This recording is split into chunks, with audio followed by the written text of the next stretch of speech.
Sales Manager, the Salaried Businessman. Chapter 6, Sales Process. Closing Techniques. The Assumptive Close. The assumptive close is a sales closing technique where the salesperson assumes that the customer has already agreed to buy the product or service. The salesperson uses language that implies the sale has already been made, leading the customer to assume that the product or service is already theirs.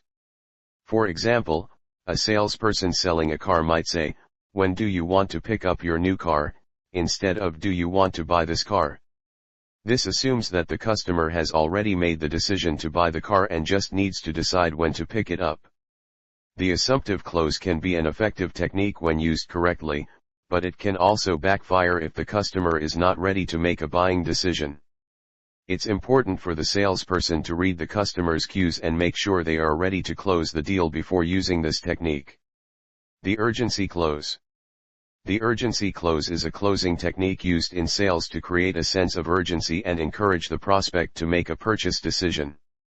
The idea is to create a feeling that the offer is available for a limited time or that there are limited quantities of the product available, which can motivate the prospect to act quickly.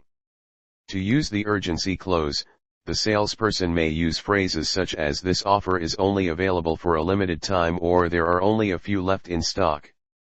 The goal is to create a sense of urgency and make the prospect feel like they could miss out on a good opportunity if they don't act fast.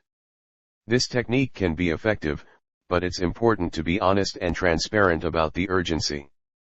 If the offer really is only available for a limited time or there are limited quantities, then it's important to communicate that clearly.